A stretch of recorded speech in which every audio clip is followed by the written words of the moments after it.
They say family is everything, that blood is thicker than water, that your parents only want what's best for you. But what happens when the person who raised you hands you an envelope and calls it a gift, only for you to open it and find nearly $1 million in debt with your name on it? I'm Mia Reynolds, and I'm 26 years old. For most of my life, I thought I knew my father. I thought I understood the man who worked 16-hour days, who built a successful logistics company from nothing, who taught me that hard work and integrity were the only currencies that mattered in this world. I was wrong. This is the story of how one envelope changed everything. How saying no to my own father set off a chain of events that would cost me my career, my reputation, and nearly my sanity. But it's also the story of how I discovered who I really was when everything I thought I knew came crashing down. This isn't a story about forgiveness or reconciliation. It's not a heartwarming tale about family bonds surviving against all odds. This is a story about survival, about learning that sometimes the people closest to you are the ones who can hurt you the most, and about finding the strength to walk away from everything you've ever known.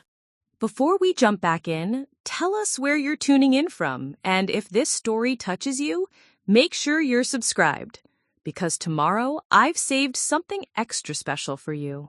The restaurant was one of those places where you needed a reservation 3 months in advance. Soft lighting, leather booths the color of expensive wine, and waiters who moved like ghosts between tables. My father, Robert Reynolds, loved places like this. He said they reminded him of how far he'd come from the 2-bedroom apartment in Queens where he'd raised me after my mother died. I was running late.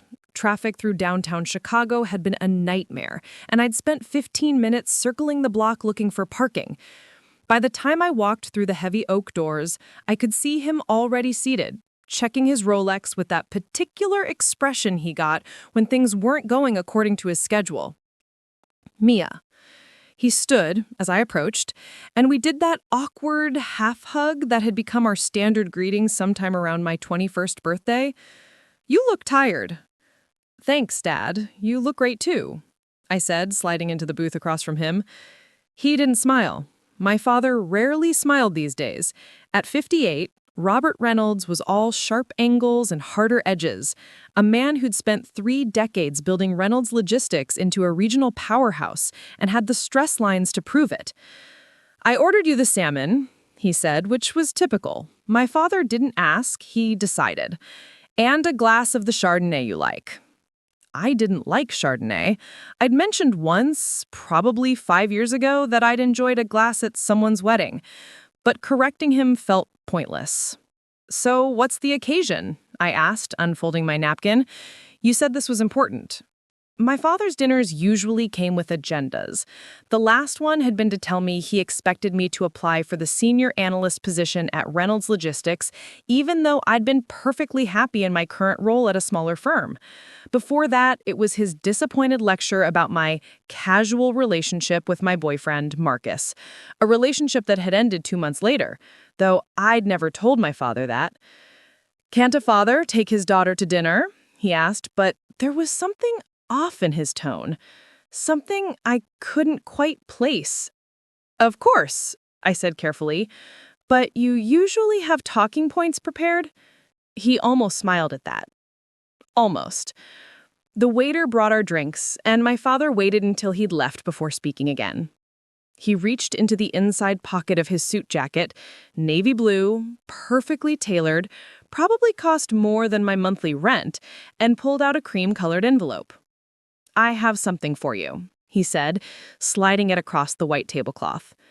The envelope was thick, expensive paper, the kind you'd use for wedding invitations or important legal documents. My name was written on the front in my father's precise handwriting, Mia Catherine Reynolds. "What is this?" I asked, not touching it yet. "Open it." There was something in his voice that made my stomach tighten. Not excitement, not warmth. Something else. Something that felt like standing at the edge of a cliff in the dark. I picked up the envelope. It wasn't sealed. Inside, I found a stack of papers, easily 30 or 40 pages, stapled together in sections. The top page was a letterhead I recognized immediately. Whitmore and Associates, one of the most prominent law firms in Chicago. My eyes scanned the first page, but the legal language was dense, impenetrable. Words like debtor, obligation, personal guarantee, and transfer of liability jumped out at me, but I couldn't make sense of them together. Dad, I don't understand. What is this? Keep reading, he said, taking a sip of his scotch. I flipped through the pages, my confusion growing with each one. There were loan documents, bank statements, promissory notes, and then on page 12, I saw it. Total outstanding balance, $847,000. The number seemed to float off the page. $847,000? This is a mistake, I said, my voice sounding distant in my own ears. This has to be a mistake. It's not a mistake, Mia. I looked up at him, and for the first time, I saw something in his face that I'd never seen before. Not quite guilt, not quite shame. Something colder. I don't understand, I repeated, and I hated how small my voice sounded. What is this debt? Why does it have my name on it? My father set down his glass. His fingers, usually so steady, trembled slightly. 5 years ago, when I was expanding the company, I needed capital. The banks were hesitant, the market was volatile, and they wanted personal guarantees on the loans, collateral. Okay, I said slowly, still not understanding where this was going. I used your social security number to secure some of the loans. You were listed as a cosigner, a guarantor. The restaurant noise, the gentle clink of silverware, the murmur of conversation, the soft jazz playing from hidden speakers, all of it seemed to fade into static. What? It was supposed to be temporary, he said, and now I could hear defensiveness creeping into his tone. The business was growing. I knew I could pay it back, but then the Henderson contract fell through and the supply chain issues hit, and you used my social security number? I interrupted, my voice rising enough that the couple at the next table glanced over. Without asking me? Without telling me? You were 21. You didn't understand business. If I'd asked you, you would have said no, and I would have lost everything I had built. So you committed fraud instead? Don't be dramatic, he snapped. It's not fraud when it's family, when it's for the good of the family business. I looked down at the papers again, my hands shaking now. Page after page of debt.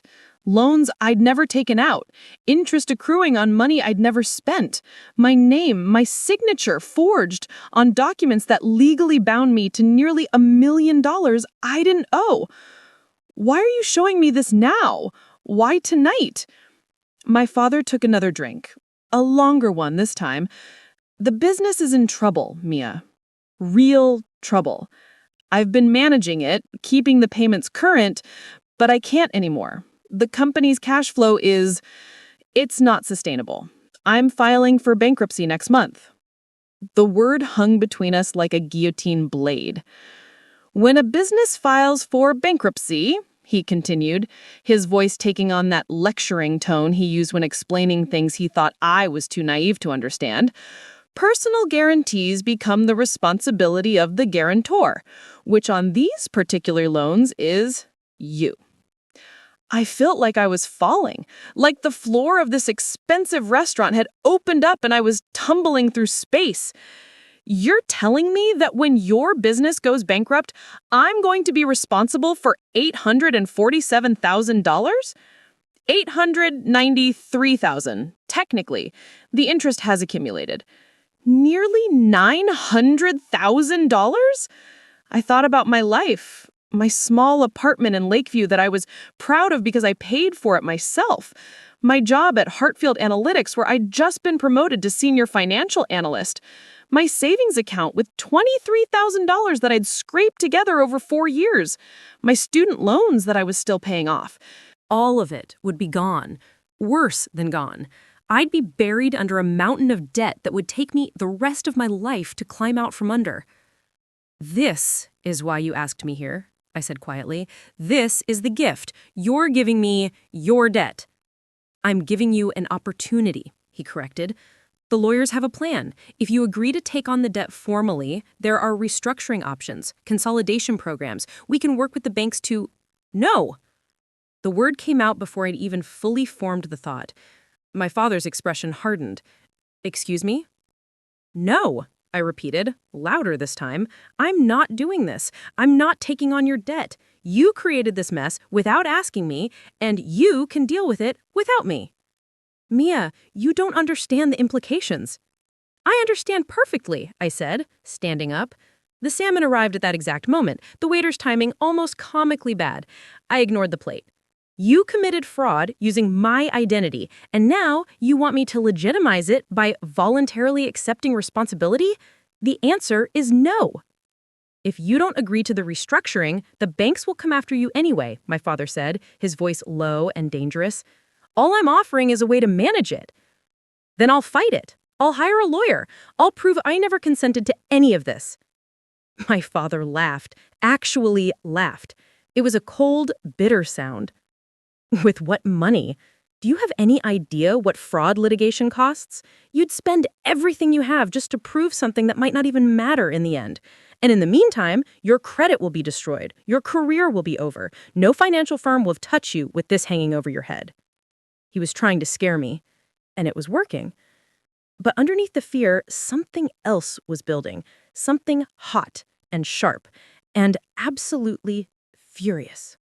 "You did this," I said, my voice shaking. "You did this to me, your own daughter. And now you're sitting here in this restaurant trying to manipulate me into cleaning up your mess?" "I'm trying to help you," he insisted, "if you just listen." "Help me? You've ruined my life!" Several heads turned now. I didn't care. My father's face went red.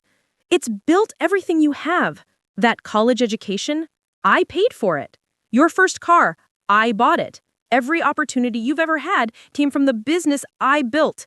And this is how you repay me?" "I didn't ask for any of this." I grabbed my purse, my hands fumbling with the strap. "I didn't ask you to use me, to turn me into collateral for your gambling." "It wasn't gambling. It was business." "It was fraud," I said again, "and I'm not going to be part of it." I turned to leave, but my father's voice stopped me. "Walk out that door, Mia, and you're on your own.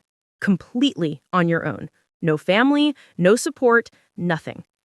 I looked back at him, at this man I'd spent 26 years trying to please, trying to make proud, trying to live up to. I saw him clearly, for perhaps the first time in my life. "I've always been on my own, Dad. I just didn't realize it until now."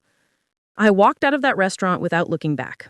Left the salmon untouched, the Chardonnay undrunk, and the envelope full of debt sitting on the table like a bomb that had already detonated.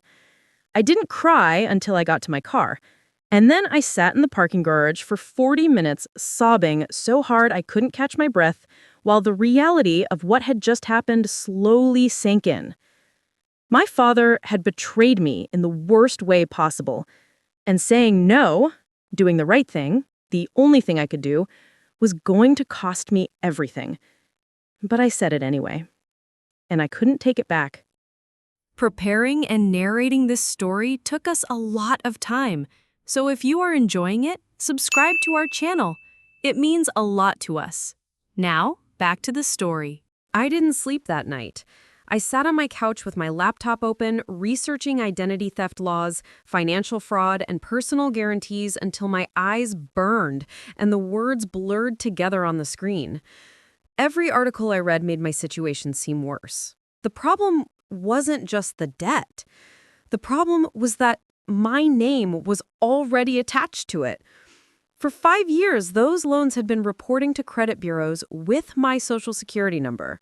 For 5 years, I'd had nearly $1 million in debt that I didn't know existed, quietly growing like a tumor in my financial records. At 3 a.m, I finally checked my credit score. It had dropped 217 points. I stared at the number on my phone screen, feeling physically sick. 6 months ago, I'd had a credit score of 782. I'd been proud of that number. It represented every on-time payment, every responsible decision, every sacrifice I'd made to build a stable financial life. Now it was 565. Poor credit. The kind of score that meant I couldn't refinance anything, couldn't get approved for a decent apartment, couldn't even get certain jobs in my field. And I'd had no idea. The next morning, I called in sick to work. I'd never called in sick for something that wasn't actually physical illness, but I couldn't imagine sitting at my desk analyzing financial models and risk assessments when my own financial life was imploding. Instead, I made an appointment with a lawyer. Bradley Chen's office was in a converted brownstone in Lincoln Park, the kind of place that tried to look approachable and friendly with its exposed brick and modern art prints. The receptionist offered me coffee that I was too nauseous to drink. Bradley himself was younger than I expected, maybe mid-30s, with wire-rimmed glasses and the kind of casual suit that probably cost a fortune but was designed to look like he'd just thrown it on. He listened to my entire story without interrupting, taking notes on a yellow legal pad. When he finished, he set down his pen and leaned back in his chair. "This is complicated," he said. "Can I fight it?" I asked. "Can I prove I didn't consent to these loans?" "Possibly, but here's the issue. The loans are 5 years old. You've had credit monitoring available to you this entire time. A prosecutor or judge might ask why you didn't notice this debt appearing on your credit report sooner." "Because I trusted my father," I said, hearing how naive that sounded even as I said it. I understand, and that's a sympathetic argument. But legally, it's tricky. You're an adult. You had access to your credit information. The fact that you didn't monitor it doesn't invalidate the loans. I felt my last bit of hope crumbling. So, what are you saying? That I'm stuck with this? I'm saying that proving fraud in a family situation is extremely difficult, especially when the person who allegedly committed the fraud is your father, and he'll likely argue that you knew about the loans, that you benefited from the business success, that this was a family arrangement. That's a lie. I believe you, and he sounded genuine, but what we can prove and what's true aren't always the same thing. Your father has documentation, signatures, even if they're forged, years of loan payments being made. From a bank's perspective, these loans have been performing. It's only now, with the bankruptcy, that they're becoming a problem. So the banks don't care that he forged my signature? The banks care about getting paid. If they can collect from you, they will. Whether the signature was forged becomes a secondary issue, one that you'd have to litigate separately, probably in criminal court, which means pressing charges against your father. The room felt too small suddenly, too warm. "How much would it cost to fight this?" I asked. Bradley hesitated, which told me everything I needed to know before he even spoke. "For a case this complex, we're looking at a minimum of $75,000 in legal fees. Possibly more if it goes to trial. And that's just for the civil side, proving you weren't responsible for the debt. If you want to pursue criminal charges for the fraud, that's additional resources. And there's no guarantee prosecutors would even take the case." $75,000. I didn't have $75,000. I barely had enough in savings to cover 3 months of expenses if I lost my job. "What happens if I do nothing?" I asked quietly. "The bankruptcy proceedings will move forward. The banks will eventually come after you for the guaranteed amounts. They'll get judgments, garnish your wages, put liens on any property you might acquire. Your credit will be destroyed for years, maybe decades. You'll spend your entire adult life trying to dig out from under this." I closed my eyes. "And if I agree to my father's restructuring plan? Then you're voluntarily accepting responsibility for debt you didn't create. You're legitimizing his fraud. But you might be able to negotiate better terms with the banks than you'd get if they simply came after you with judgments. Either way, I lose. Bradley's expression was sympathetic. I wish I had better news for you, Mia, but yes, either way, this is going to be extremely difficult. I left his office feeling worse than when I had arrived. The spring sunshine felt like an insult, too bright, too cheerful for the darkness that was swallowing my life. My phone had been buzzing throughout the meeting, 7 missed calls from my father, 12 text messages. We need to talk. You're being unreasonable. Call me back. The lawyers need an answer by Friday. You're making this worse for both of us. I deleted them all without responding. But on Wednesday, the calls stopped coming from my father and started coming from numbers I didn't recognize. When I finally answered one, a clipped female voice introduced herself as Janet Kowalski from First National Bank. Ms. Reynolds, we're calling regarding account number 4723993328. We've been informed that Reynolds Logistics will be filing for bankruptcy protection, and we need to discuss your personal guarantee on this loan. I never signed a personal guarantee, I said, my voice steadier than I felt. Our records show otherwise, Ms. Reynolds. We have your signature on file from July 2020. The outstanding balance is currently $142,000, and as the guarantor, you'll be responsible for...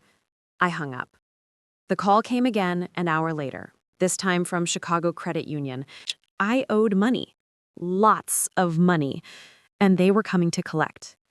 By Thursday, I'd stopped answering calls from any number I didn't recognize.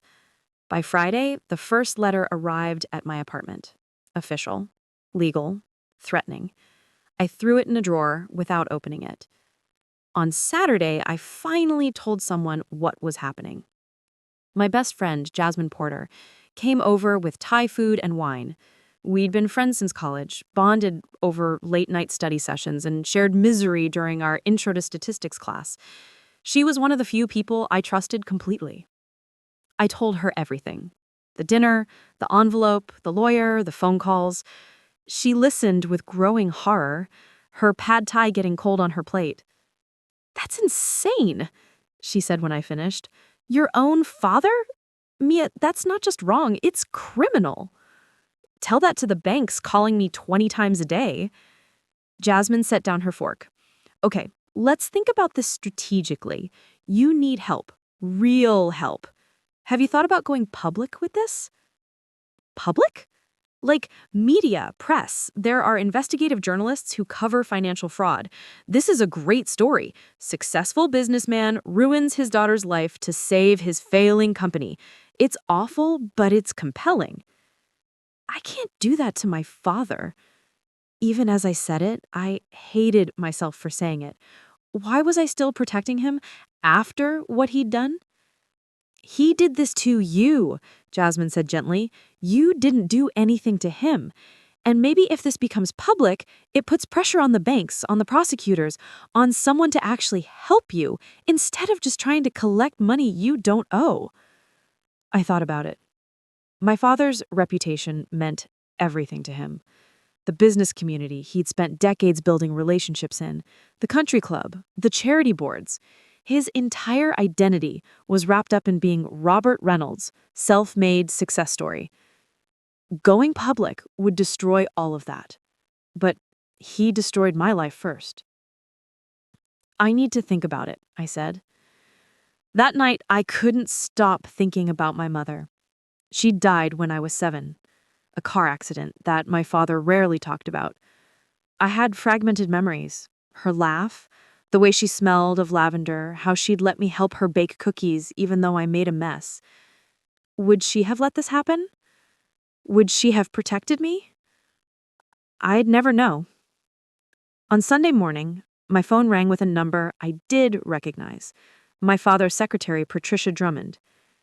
She'd worked for him for 15 years, longer than I'd been alive when she started. "Mia, honey," she said, her voice strained, "I know I probably shouldn't be calling, but I thought you should know. Your father had a heart episode last night. He's in Northwestern Hospital. He's stable, but I thought you'd want to know. My first instinct was to grab my keys and rush to the hospital. My second instinct was to remember the envelope. I stood in my apartment, frozen between two impossible choices, and realized that this was exactly what my father would want: the sympathy play, the guilt, the expectation that family loyalty would override everything else. Is he going to be okay? The doctors think so, but Mia, he's been asking for you. Of course he has, I thought. Tell him he hopes he feels better, and then I hung up. I didn't go to the hospital. I didn't call. I didn't send flowers. Instead, I opened my laptop and started writing an email to every investigative journalist in Chicago whose contact information I could find. If my father wanted to play hardball, then I'd show him what that actually looked like. The war was just beginning. The first journalist to respond was a woman named Caroline Vega from the Chicago Tribune. Her email came at 11 o'clock on Monday night, just as I was getting ready for bed. Miss Reynolds, your story is exactly the kind of financial abuse case I've been investigating. Can we meet tomorrow?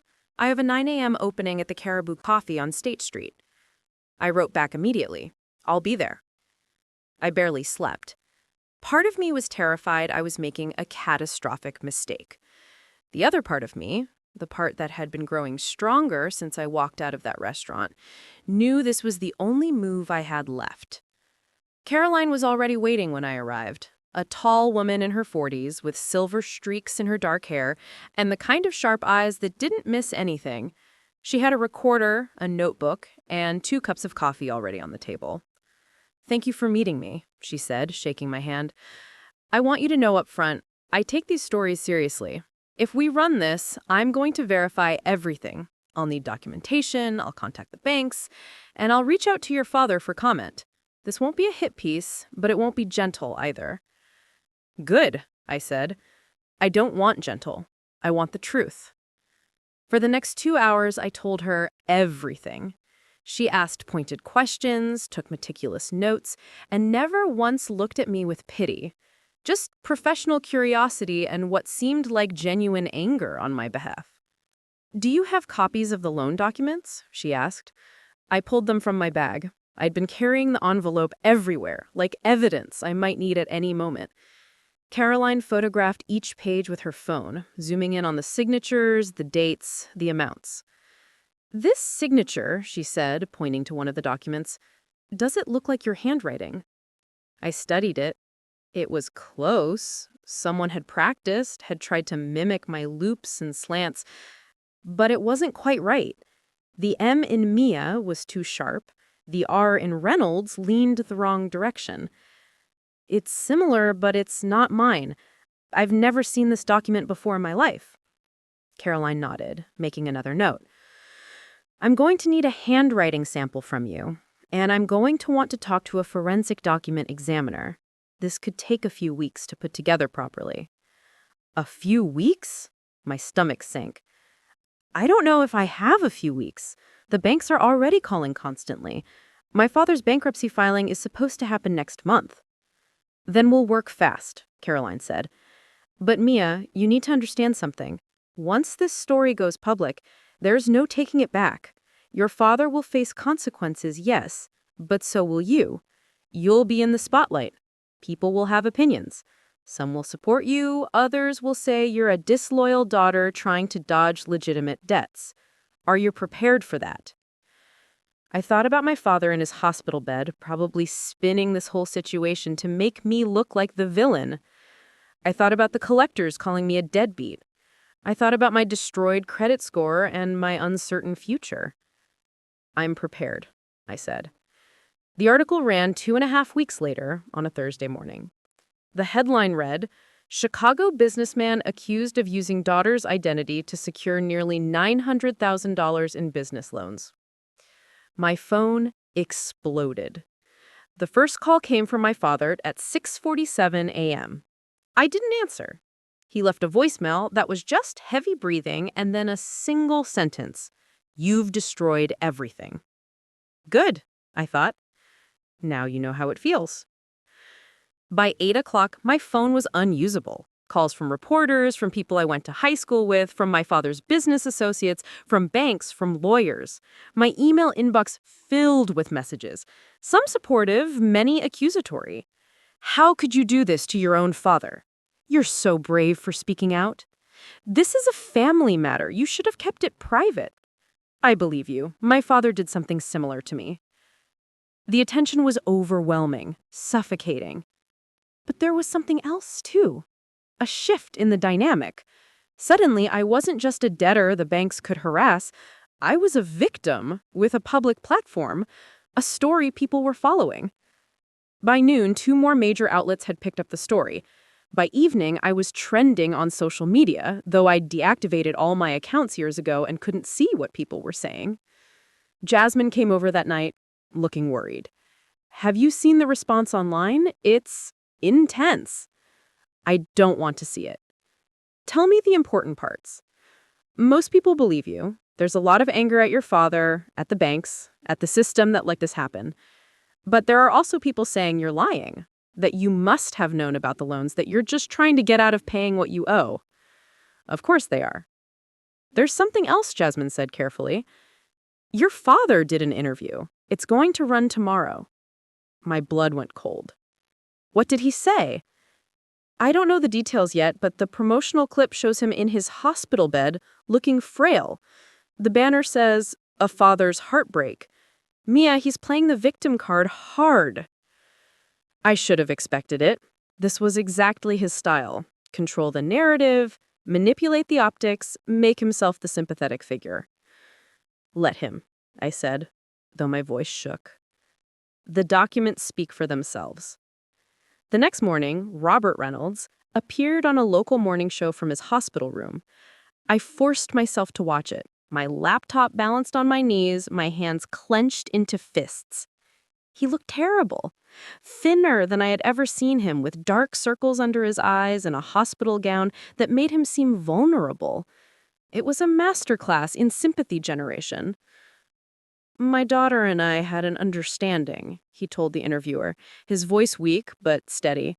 The business was struggling, and she wanted to help. She knew about the loans. We discussed them as a family. It was a lie, a complete, calculated lie. But now she claims she never knew? The interviewer prompted. My father shook his head sadly. I think she's scared. The amounts are large, and she's young. I understand her fear. But to accuse me of fraud, to go to the press instead of sitting down with me like family, it breaks my heart. He actually teared up, actual tears running down his face. I raised her alone after her mother died, he continued. Every sacrifice I made was for her. And now, when the business hits a rough patch, when I need her support the most, she's trying to distance herself from responsibilities she agreed to. The interviewer's expression was sympathetic. Do you have documentation proving she consented to these loans? I have her signature on every document, my father said. I have emails we exchanged discussing the business. I have witnesses who can testify that she was involved in company decisions. This isn't fraud. This is a daughter trying to abandon her father when things got difficult. I slammed the laptop shut, my heart racing with rage. He was good. I had to give him that. He'd spun this perfectly. The struggling businessman, the ungrateful devoter, the family tragedy. Never mind that every word was a lie. My phone rang. Caroline Vega. Did you watch? She asked. Unfortunately. Don't panic. I've already started fact-checking his claims. The emails he mentioned, I want copies. The witnesses, I want names. If he's lying, we'll prove it. But Mia, I need you to get me more evidence. Anything that shows you weren't involved in the business decisions. Old calendars, work schedules, anything that proves you couldn't have been in meetings he claims you attended. I spent the entire weekend going through my old records. Bank statements showing I'd never received money from Reynolds Logistics. Work logs proving I was at my job during times my father claimed we'd met with lenders. Text messages from years ago where I'd asked him about the business and he'd told me not to worry about it. Every piece of evidence I found made me angrier. He'd been so careful to exclude me from the business while simultaneously using my identity to prop it up. I was simultaneously too incompetent to be involved and responsible enough to guarantee his debts. The following Tuesday, Caroline published a follow-up piece. Reynolds' fraud claims under scrutiny. Document analysis suggests forgery. She'd hired a forensic handwriting expert who'd examined the signatures. His conclusion was clear. The signatures on the loan documents showed characteristics consistent with forgery, including unnatural hesitation marks, inconsistent pressure, and attempted disguising of the writer's natural hand. My father's lawyer issued a statement calling the analysis junk science performed by a hired gun. But the damage was done. The narrative was shifting. Then on Wednesday afternoon, something unexpected happened. A woman named Diana Reeves reached out through Caroline. She was a former employee of Reynolds Logistics, and she had information. We met at a quiet restaurant in Evanston. Diana was in her 50s, nervous, stirring her coffee obsessively. I left the company 3 years ago. I was Robert's executive assistant before Patricia, and I need you to know I saw him practice your signature. My breath caught. What? He had samples of your handwriting, birthgate cards, notes you'd written. I saw him in his office one night, late, copying the way you write. At the time, I thought maybe he was preparing a surprise gift or something, but then I saw the loan documents on his desk. I didn't say anything because I needed the job and I convinced myself I was wrong about what I was seeing. Will you testify to that? I asked. Her hands trembled. If I do, I'll never work in logistics again. Roberts has connections everywhere in this industry. If you don't, he gets away with it, and I spend the rest of my life paying for his crimes. She closed her eyes.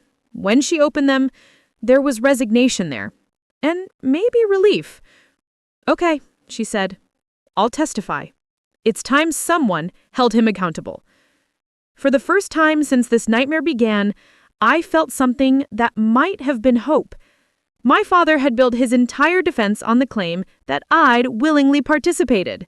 But now I had a witness who could prove he deliberately forged my signature, who could show premeditation.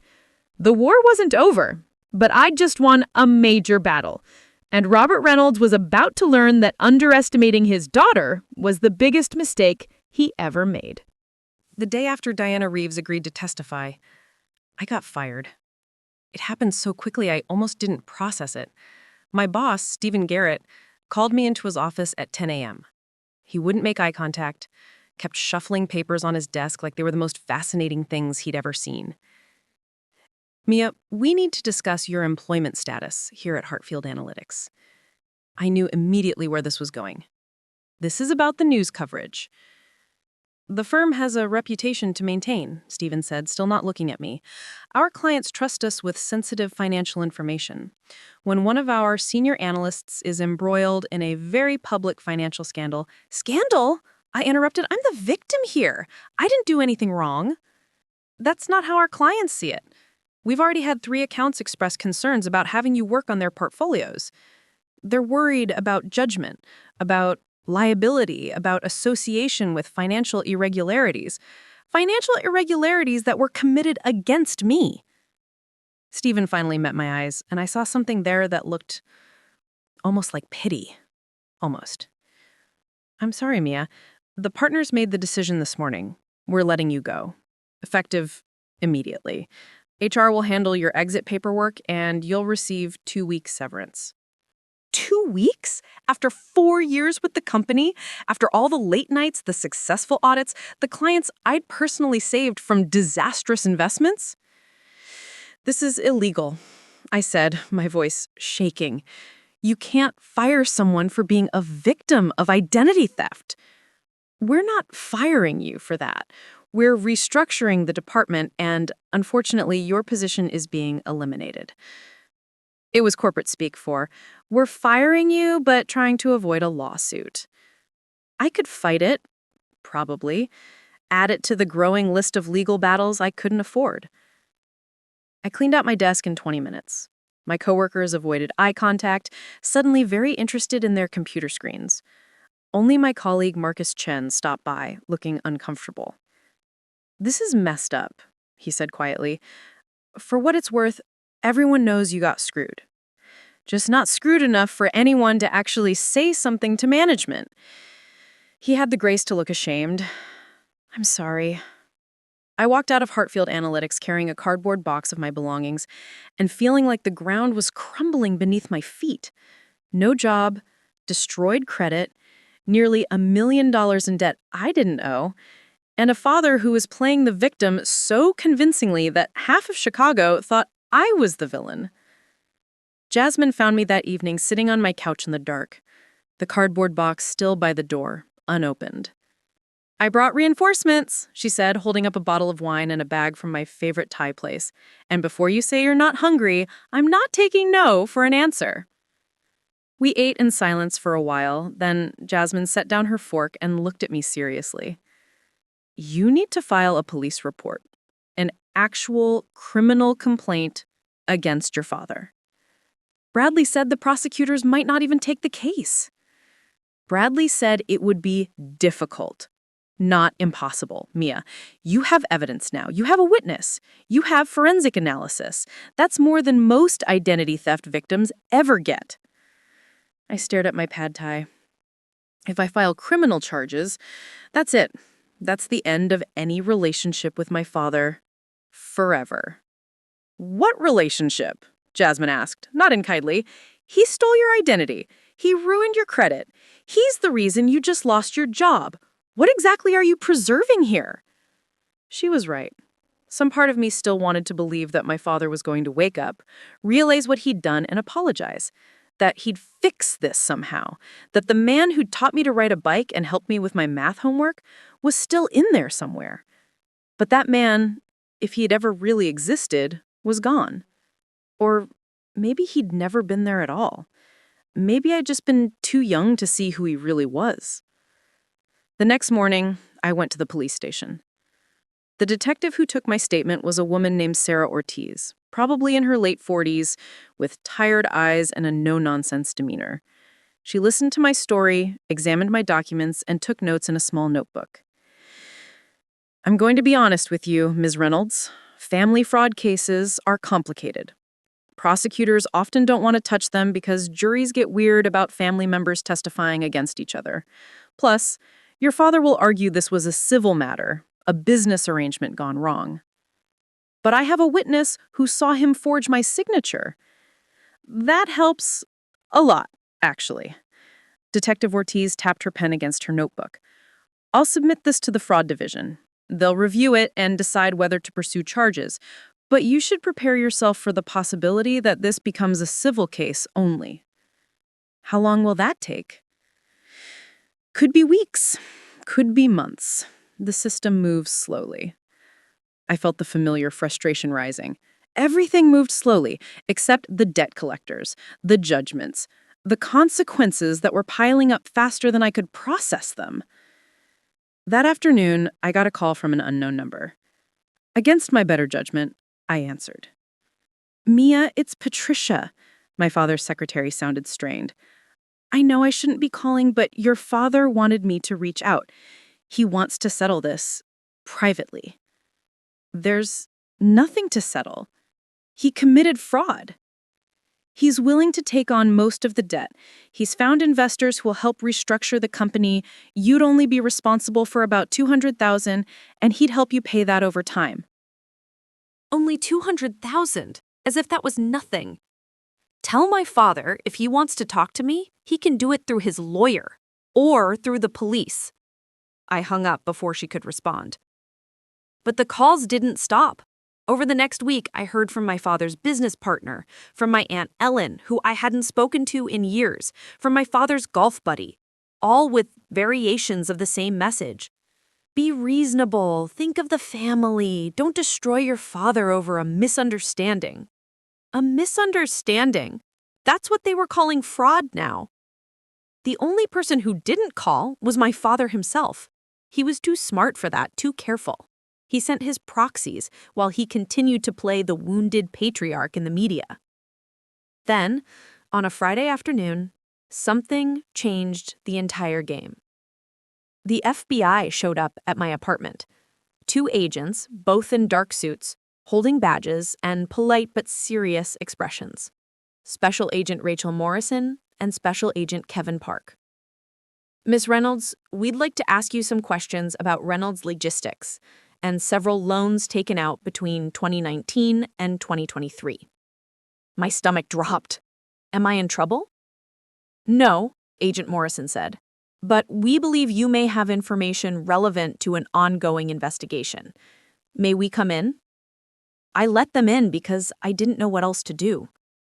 They sat on my couch, declined my offer of water, and pulled out a tablet with documents I recognized immediately. We've been investigating a pattern of financial fraud involving small to medium-sized logistics companies in the Chicago area. Your father's name came up in connection with several suspicious loan applications and restructuring schemes. When your case hit the news, it flagged in our system. What kind of fraud? I asked. Agent Park leaned forward. We believe your father has been involved in a loan fraud ring.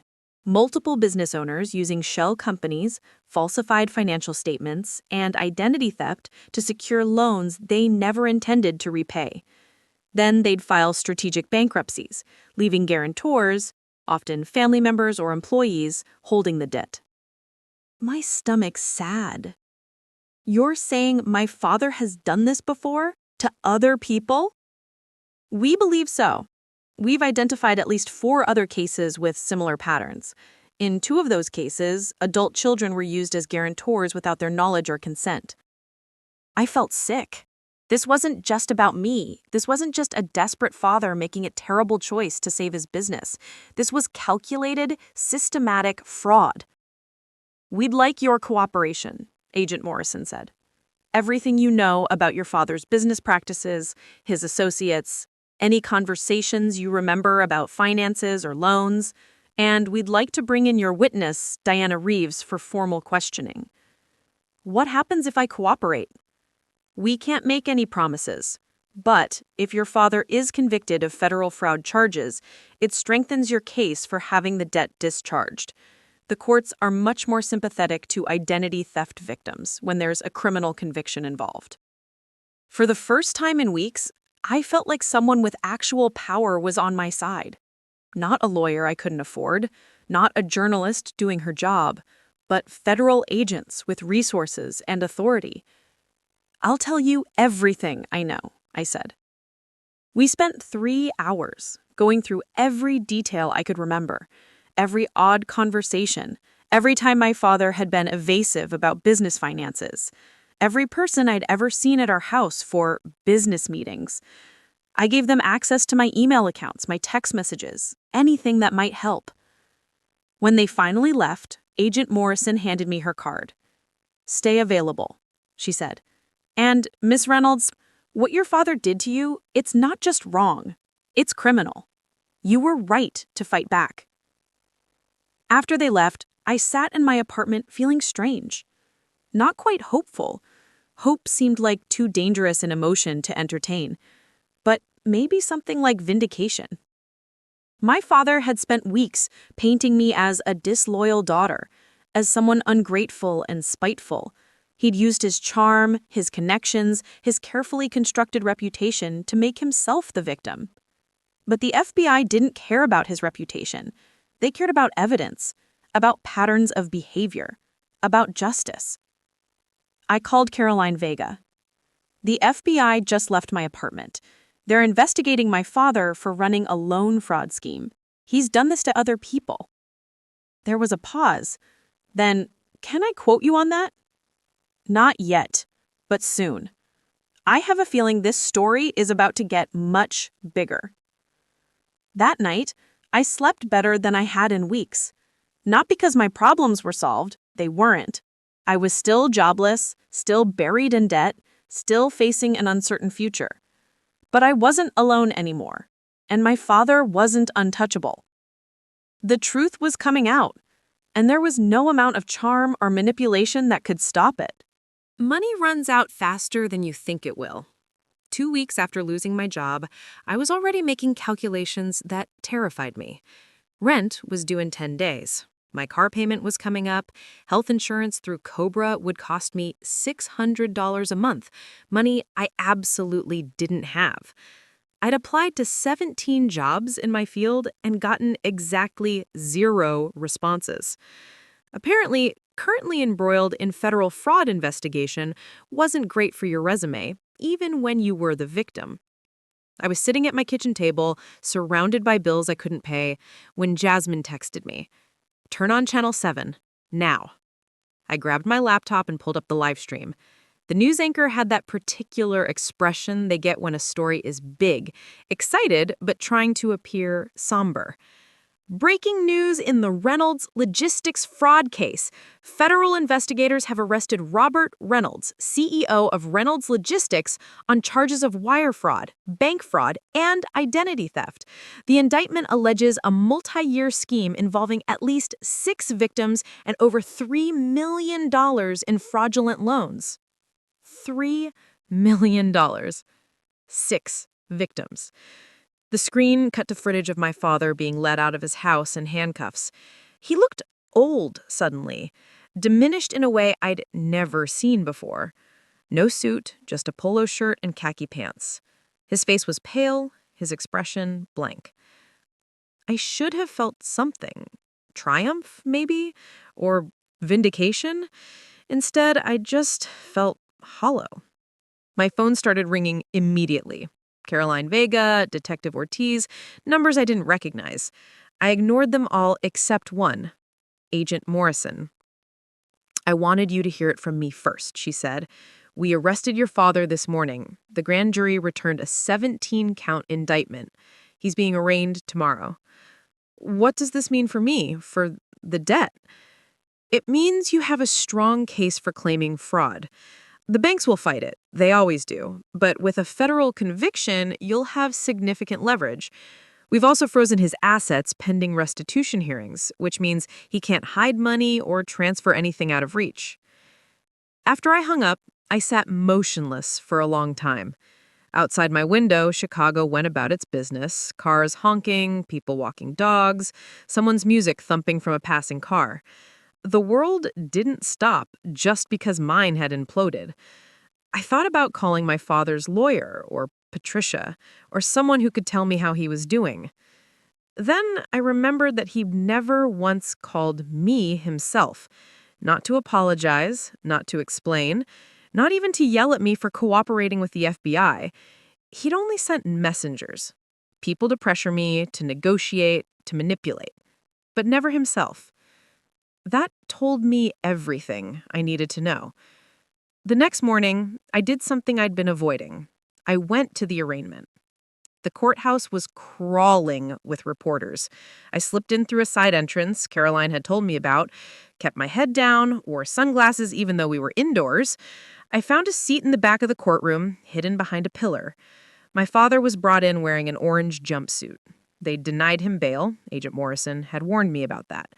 Too much flight risk, too many offshore accounts they were still tracing. He scanned the courtroom, and for a moment, his eyes passed right over where I was sitting. He didn't see me, or maybe he did and chose not to acknowledge it. The charges were read aloud. 17 counts sounded like a lot when they were listed one after another, each one detailing a specific lie, a specific victim, a specific crime. The prosecutor was a sharp-faced woman named Linda Chen, who spoke with quiet authority. Your Honor, Mr. Reynolds ran a sophisticated fraud operation for over 5 years. He systematically targeted family members and employees using their identities to secure loans he never intended to repay. The scheme only unraveled when his daughter, Mia Reynolds, refused to accept responsibility for his crimes and came forward with evidence. Hearing my name in federal court was surreal. I was part of history now, part of a legal record that would exist forever. My father's lawyer entered a plea of not guilty. The judge set a trial date for 8 months away. 8 more months of this hanging over my head. As they led my father back out, he turned and looked directly at me. This time, I knew he saw me. His expression was hard, cold, nothing like the frail victim he'd played on TV. He mouthed something. I couldn't be sure, but it looked like, "This is your fault." I left the courthouse to the same side entrance, but someone must have tipped off the press because there were cameras waiting. Microphones thrust in my face, questions shouted over each other. "Mia, how do you feel about your father's arrest? Do you regret coming forward? Will you testify against him? Are you worried about retaliation?" I pushed through without answering, got to my car, and drove away with my hands shaking so badly that I had to pull over 2 blocks later. That evening, I got an email that changed everything. It was from a woman named Catherine Liu, and the subject line read, "I'm victim number 4. Can we talk?" Dear Mia, you don't know me, but I've been following your case since the news broke. I'm one of the other victims in the federal indictment against your father. He did to me exactly what he did to you, used my identity to guarantee loans for his business associates. I lost my job, my apartment, and spent 2 years rebuilding my credit before the FBI investigation cleared my name. There are 6 of us total. We've started a group chat to support each other through the trial process. Would you like to join? I think it might help to talk to people who understand what you're going through. You were brave to come forward. Some of us were too scared to fight back. Thank you for giving us all a chance at justice. I stared at the email for a long time. Then I wrote back, "Yes, please add me." Within an hour, I was in a group chat with 5 other people whose lives my father had destroyed. Catherine Liu, a former accountant in her 30s, Marcus Webb, a 28-year-old logistics coordinator, Jennifer Okoye, a 50-year-old warehouse manager, David Park, a 35-year-old driver, and someone who went by anonymous but said they were a family member who wasn't ready to go public yet. Reading their stories was like looking into distorted mirrors of my own experience. Marcus had lost his house. Jennifer's adult son had cut off contact with her, thinking she was actually responsible for the debt.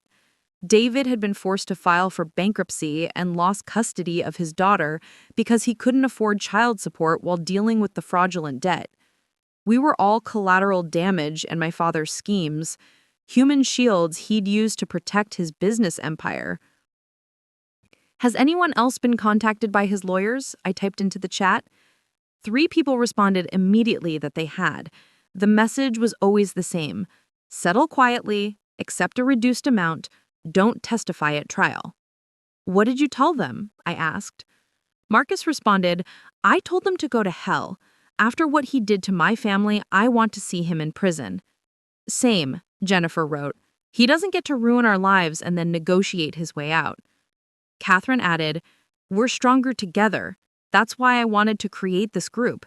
He tried to isolate us, make us feel alone, but we're not alone."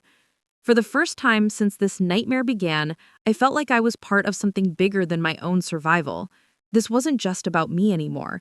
It was about stopping someone who had hurt people systematically, deliberately, without remorse. The next week brought a new crisis. My landlord called me into his office. "Mia, I need to talk to you about your lease renewal." My stomach sank. "I know rent's due in a few days. I'm working on it." "It's not about this month's rent." He shifted uncomfortably. "I've been getting calls from collection agencies. They're asking about you, about whether you live here, about assets. One of them threatened to put a lien on the apartment." "They can't do that. This isn't my property." "I know, but Mia, I can't have this kind of attention on my building. When your lease is up next month, I'm not going to be able to renew it." I felt the last solid ground beneath my feet start to crumble. "You're evicting me?" "I'm choosing not to renew your lease. Legally, that's different. But yes, I need you out by the end of next month." I walked back to my apartment in a daze. No job, no money, and soon, no home. That night, I did something I hadn't done in years. I went to the storage unit where I'd kept boxes of my mother's things after my father moved to a smaller house. I dug through old photo albums, letters, her journal from the year before she died. In one of the journals, I found an entry dated 6 months before the accident. "Robert is working too much again, making decisions without talking to me. I found bank statements he'd hidden from me. We're in more debt than he told me. When I confronted him, he said I wouldn't understand business, that I should trust him, but I don't. Not anymore. I'm thinking about opening my own account, something he can't touch. My hands trembled holding the page. My mother had seen it. She'd seen who he really was. I wondered if she'd tried to leave. If maybe that car accident wasn't as accidental as everyone believed. My father had been the one driving. He'd walked away with minor injuries. She died on impact. No, I couldn't let myself go there. That was paranoia, conspiracy thinking born from too much stress. But doubt, once planted, doesn't easily die. I took a photo of my mother's journal entry and sent it to Agent Morrison with a message. Is there any way to look into my mother's death? My father was driving. She'd just discovered he was hiding debt from her. I didn't expect anything to come of it, but I needed someone to know, just in case. That night, I fell asleep in my apartment that I'd soon have to leave, surrounded by my mother's memories, and dreamed of car crashes and envelopes full of debt, and my father's face saying, "This is your fault," over and over again. When I woke up, I made a decision. I couldn't keep living like this, reactive, defensive, always one step behind. If I was going to survive this, I needed to stop just defending myself and start building something new. I didn't know what that looked like yet, but I knew it started with refusing to be a victim anymore. I was going to fight back, not just in court, everywhere. I started looking for a new apartment on Tuesday. By Friday, I'd been rejected by 11 different landlords. The problem was always the same, my credit score. No matter how much I explained, no matter how many news articles I showed them proving I was a fraud victim, the numbers didn't lie. 565 was too low, too risky. Sorry, we'll keep your application on file. That last part was always a lie. Jasmine offered to let me stay with her, but she lived in a studio apartment barely big enough for one person. Catherine from the victims group suggested a women's shelter, which made the reality of my situation hit even harder. 6 months ago, I'd been a successful financial analyst with savings and a future. Now I was potentially homeless. I was sitting in a coffee shop, circling rental ads I probably couldn't afford anyway, when my phone rang with a number I didn't recognize. I almost didn't answer, but something made me pick up. Miss Reynolds, this is Todd Brennan from Channel 5 News. I'm producing a segment on financial fraud victims and their recovery.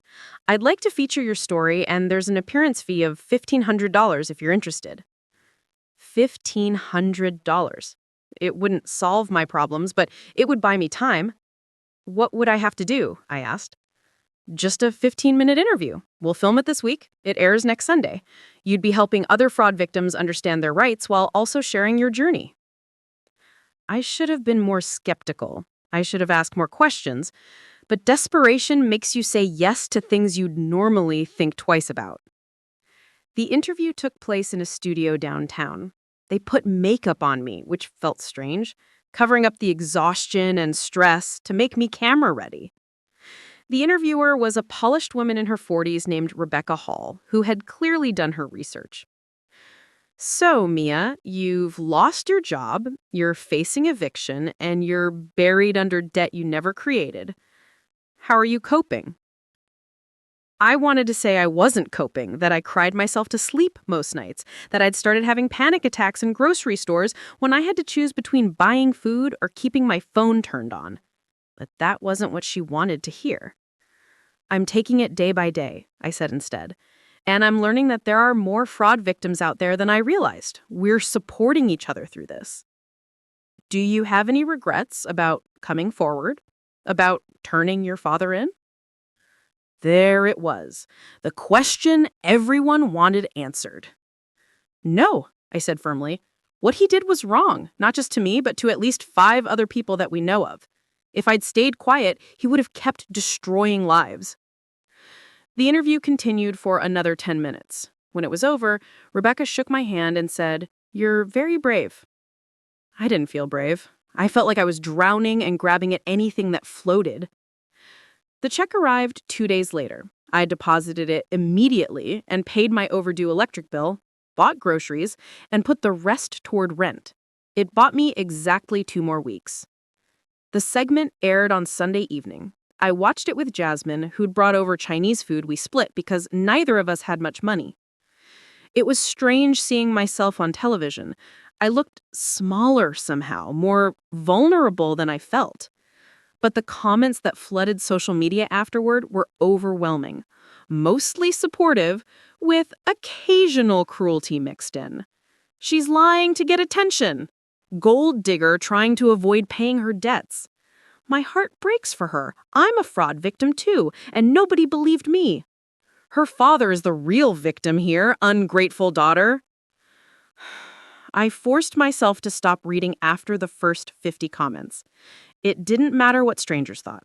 What mattered was survival. On Monday morning, something unexpected happened. I got an email from a law firm I'd never heard of. Castellano and Pierce, attorneys at law. Dear Ms. Reynolds, we watched your interview on Channel 5 and were impressed by your courage in speaking out about financial fraud victims. Our firm specializes in identity theft cases and victim advocacy. We'd like to offer you pro bono representation in your fight to discharge the fraudulent debt and pursue damages against the financial institutions that failed to properly verify the loans. If you're interested, please contact us at your earliest convenience. Sincerely, Attorney Maria Castellano. I read the email 3 times to make sure it was real. Pro bono meant free. Free legal representation from a firm that actually specialized in this type of case? I called the number in the signature before I could talk myself out of it. Maria Castellano had a warm voice and a direct manner. She said, "I've been following your case since the Tribune article. Your father's arrest was the final straw for me. Nobody should have to go through what you've experienced, and certainly not without proper legal support." "Why would you do this for free?" I asked, suspicious of anything that seemed too good to be true.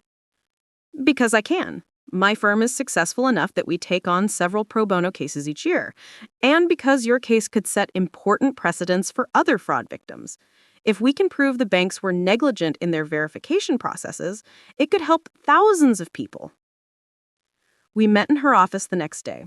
Maria was younger than I expected, maybe late 30s, with sharp eyes and an office full of legal books and case files stacked in organized chaos. Her partner, James Pierce, joined us, an older man with gray hair and the patient demeanor of someone who'd been practicing law for decades.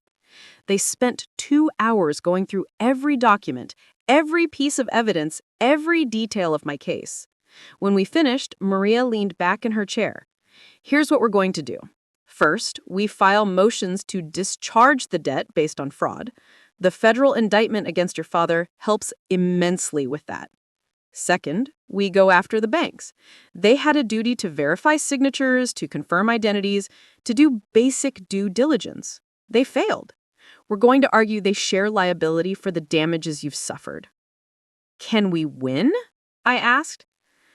"I never make promises about outcomes," James said, "but you have a stronger case than most fraud victims I've seen. The witness testimony, the forensic analysis, the federal charges, it all works in your favor." For the first time in months, I felt like I had real advocates, not just a journalist doing her job or FBI agents building their case, but lawyers who were fighting specifically for me. The next week, something else shifted. I got a message through LinkedIn from a woman named Dr. Sarah Mendez, a financial psychologist who ran a nonprofit called Fresh Start Financial. Mia, I've been following your story.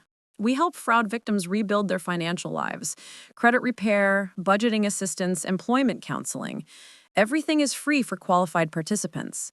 I think you'd be a perfect fit for our program. Interested? I met with Dr. Mendez in her office in a converted townhouse in Pilsen. The walls were covered with success stories, photos of people who'd rebuilt after fraud, after bankruptcy, after financial disasters of all kinds. "The trauma of financial abuse is real," Dr. Mendez said. "It affects your mental health, your sense of security, your ability to trust. We treat it holistically, not just the practical aspects of recovery, but the emotional ones too." She introduced me to my case manager, a cheerful woman named Alicia, who immediately started making lists. "Okay, let's tackle the immediate issues first. Housing. You're being evicted, right?" I nodded. I have contacts with landlords who work with fraud victims, people who understand that credit scores don't tell the whole story. Let me make some calls. Within 3 days, Alicia had found me a small apartment in Rogers Park.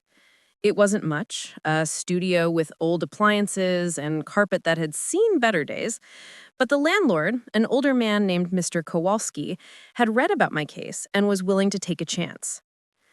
My daughter went through something similar, he told me when I signed the lease. Not this bad, but bad enough. Sometimes people need someone to believe in them. I moved in the following weekend with help from Jasmine and Catherine from the victims group. I didn't have much. Most of my furniture had been cheap stuff from IKEA anyway. But it was mine. A space where collectors couldn't reach me, where I could start over. The job search was harder. I applied to 43 positions in 6 weeks and got 2 interviews. Both ended when they ran my background check and saw the debt, the news articles, the complications. We're looking for someone with a less complex situation, one HR manager told me delicately. I started looking outside my field. Retail, food service, administrative work, anything that would pay bills while I fought to clear my name. I finally got hired at a bookstore in Andersonville. It paid $13 an hour, a fraction of what I'd made at Hartfield Analytics, but my manager, an older woman named Ruth, didn't care about my credit score or my news coverage.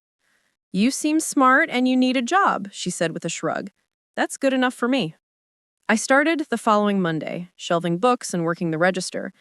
It was humbling, standing behind a counter, ringing up purchases for people who probably made triple my new salary. But it was honest work, and it was mine. The victims group chat became my lifeline. We talked daily now, sharing small victories, venting about setbacks, reminding each other why we were fighting.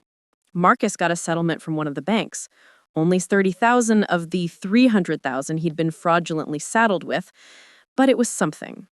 Jennifer's son had finally reached out after reading an article about the case and realizing his mother had been telling the truth. David's bankruptcy was discharged, giving him a fresh start. We celebrated each other's wins like they were our own, because in a way, they were. Every victory for one of us was proof that recovery was possible. One evening, while I was closing the bookstore, Caroline Vega called. "I wanted to give you a heads up. There's going to be a major story running tomorrow about the fraud ring your father was involved in. The FBI traced connections to organized crime, specifically a group that specializes in identity theft and loan fraud schemes across the Midwest." My blood ran cold. Organized crime? Your father wasn't the mastermind. He was recruited by people who've been running these schemes for over a decade. They target struggling business owners, teach them the fraud techniques, take a cut of the loan proceeds. The FBI thinks they've identified at least 30 victims across 5 states. 30 victims. 5 states. My father was just one piece of a much larger, darker puzzle. They're offering him a plea deal, 20 years instead of life if he testifies against the organization. Will he take it? I don't know. But Mia, you should know, if he does testify, he'll be in witness protection. You'll never be able to contact him again. This is it. Last chance for any kind of closure or communication. I thought about that. About my father disappearing into witness protection, becoming someone else, starting a new life while I was still cleaning up the mess of his old one. I don't need closure from him, I said. I'm building my own. After I hung up, I stood in the empty bookstore surrounded by thousands of stories, tragedies and triumphs, losses and redemptions. Every book was proof that people survived impossible things. And so would I. I was surviving, day by day, dollar by dollar, breath by breath. And slowly, painfully, I was beginning to rebuild. The trial never happened. 3 months after my father's arrest, his lawyer contacted Maria Castellano with a plea agreement. Robert Reynolds would plead guilty to 14 counts of fraud, testify against the organized crime network, and accept a 20-year sentence in federal prison. In exchange, the prosecution would drop the remaining charges and recommend credit for cooperation. Maria called me from the courthouse steps. "He signed it this morning. It's over." But it wasn't over. Not really. A guilty plea wasn't the same as facing me in court. It wasn't accountability, it was a transaction. He'd traded information for a reduced sentence, disappearing into the system without ever having to look me in the eye and answer for what he'd done. What about restitution? I asked. What about paying back the victims? The court ordered full restitution to all identified victims. But Mia, his assets are mostly gone, seized by the government or already spent. You'll probably see pennies on the dollar, if anything. The real victory is the debt discharge. And that victory came 2 weeks later. Judge Andrea Morrison, no relation to the FBI agent, issued a ruling in my civil case. Every fraudulent loan attached to my name was declared void due to identity theft. The banks were ordered to remove the debts from my credit report and cease all collection activities immediately. $893,000. Gone. Erased, like it had never existed. I was sitting in the bookstore break room when Maria called with the news. I'd been on my lunch break eating a sandwich I'd made at home to save money when my phone rang. "You're free," Maria said simply. "The debt is discharged. You're officially clear." I should have cried, or screamed, or celebrated. Instead, I just sat there, holding my phone, feeling something I hadn't felt in almost a year. Relief. Pure, overwhelming, exhausting relief. Maria continued. "There's more. We settled with 3 of the banks for negligence. They failed to properly verify the loan applications, didn't catch obvious signs of fraud, and continued collection efforts even after you reported identity theft. The total settlement is $175,000. The number didn't seem real. That's more money than I've ever had in my life. After our fees and taxes, you'll clear about $90,000, enough to rebuild, to start over properly." When I hung up, I walked out of the break room in a daze. Ruth took one look at my face and said, "Good news or bad news?" "The debt is gone. All of it. And I'm getting a settlement." Ruth pulled me into a hug. "Honey, that's wonderful. When's your last day?" "What?" She laughed. "You don't think I expect you to keep shelving books at $13 an hour with that kind of settlement, do you? Go find a real job, one that deserves you." I gave my notice the next day, though I promised to work through the end of the month. The bookstore had been a lifeline when I needed it, and I wouldn't leave Ruth short-staffed. The victims group chat exploded when I shared the news. Marcus, Jennifer, Catherine, David, and even Anonymous, who I'd learned was actually my father's nephew, someone I'd never even met, all celebrated like it was their own victory.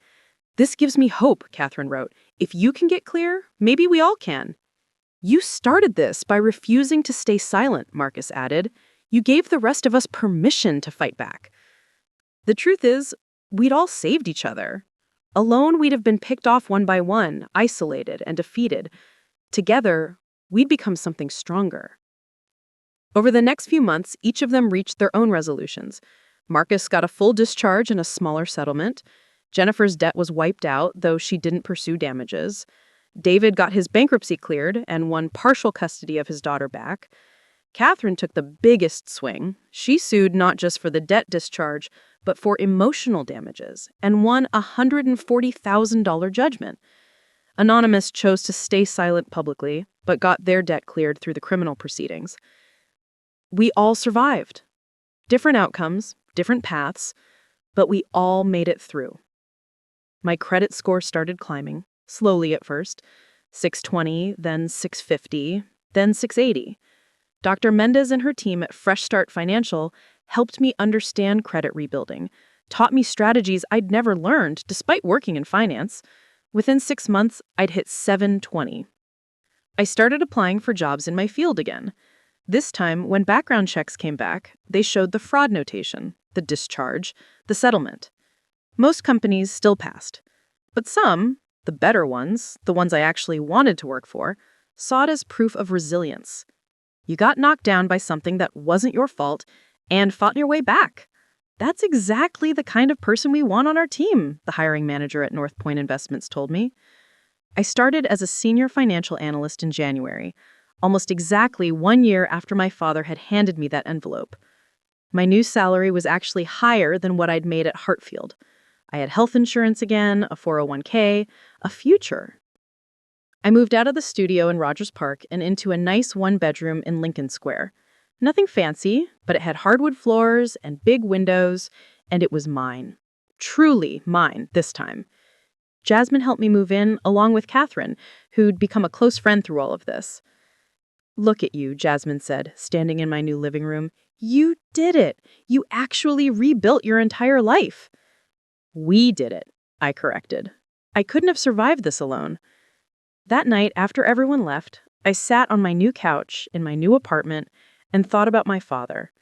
He was in a federal prison somewhere. I didn't know where, and I'd specifically asked not to be told. He'd written me one letter that I'd received 3 months ago.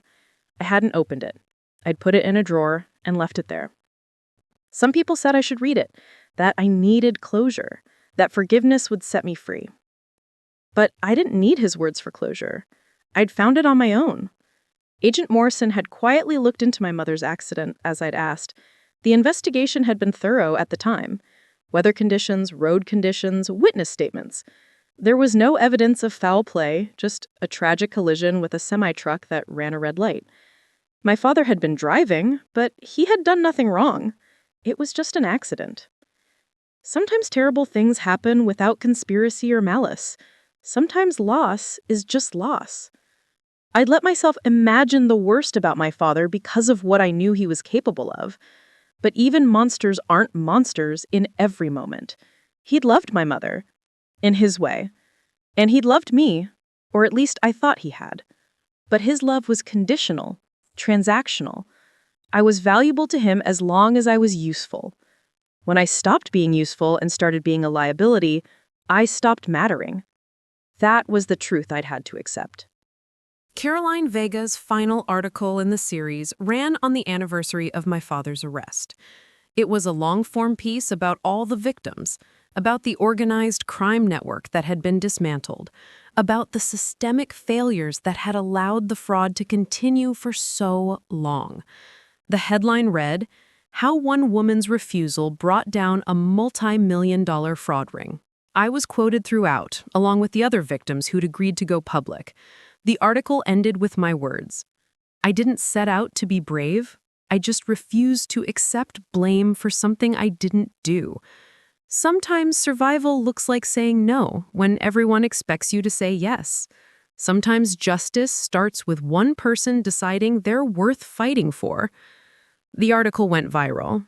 I got messages from fraud victims across the country, from people dealing with family financial abuse, from anyone who'd ever felt powerless against a system designed to protect institutions over individuals. I couldn't respond to all of them, but I tried to answer as many as I could, especially the ones from people who were still in the middle of their own fights. Don't give up, I'd tell them. Document everything. Find your people. Fight back. On a warm day in September, the victims group met in person for the first time, all of us together. We'd stayed connected online, but this was different. We met at a park near the lake, brought food, let ourselves be normal for an afternoon. Marcus brought his kids. Jennifer came with her son. Their relationship finally healed. David had his daughter for the weekend. Catherine brought her new girlfriend. Anonymous turned out to be a young man named Eric, just 23, who was still rebuilding but getting stronger. We didn't talk much about the case. Instead, we talked about our lives now, jobs and relationships and hopes and plans. We were more than our trauma. We were people who'd survived and were building futures we'd almost lost. As the sun set over Lake Michigan, Catherine raised her soda can in a toast. To getting our lives back. To getting our lives back, we echoed. I looked around at these people who'd become family, not by blood or obligation, but by shared struggle and mutual survival. We'd been used, betrayed, nearly broken, but we'd stood up, fought back, and won. Not perfectly, not without scars, but we'd won. That night, I finally opened my father's letter. I'd carried it with me long enough. The handwriting was shaky, not like his usual precise script. Mia, I know you won't forgive me. I don't deserve forgiveness. I told myself I was protecting the business, protecting our future, but the truth is, I was protecting myself, my ego, my pride, my inability to admit failure. You were always stronger than me. Even as a child, you had an integrity I never developed. Your mother saw it too. She would be proud of who you've become. I won't ask you to visit or write back. I know that door is closed. But I wanted you to know that saying no to me that night in the restaurant was the right thing to do. The brave thing. The thing I should have done years ago when I first started down this path. You deserved a better father. I'm sorry I couldn't be that person. Robert. I read it twice, then folded it carefully and put it back in the envelope. It wasn't the apology I'd needed a year ago, but it was something. An acknowledgement. A release. I didn't write back. There was nothing left to say. Instead, I opened my laptop and started writing. Not for publication, not for anyone else, just for me. The whole story, from beginning to end, everything I'd learned, everything I'd survived, everything I'd become. Because my story wasn't about my father anymore. It was about me. About the moment I chose myself over family loyalty. About finding strength in the worst circumstances. About building a life from ruins. I was Mia Reynolds. I was 27 years old. I'd lost almost everything and gained it back through sheer determination and the help of people who believed in me. My father gave me an envelope full of debt and called it a gift. I turned it into something he never could have imagined. A testimony of resilience, a blueprint for survival, and proof that sometimes the people who try to break you end up making you unbreakable. That's my gift to myself, and to everyone still fighting their way free. We are worth fighting for. Every single one of us. Up next, you've got 2 more standout stories right on your screen. If this one hits the mark, you won't want to pass these up.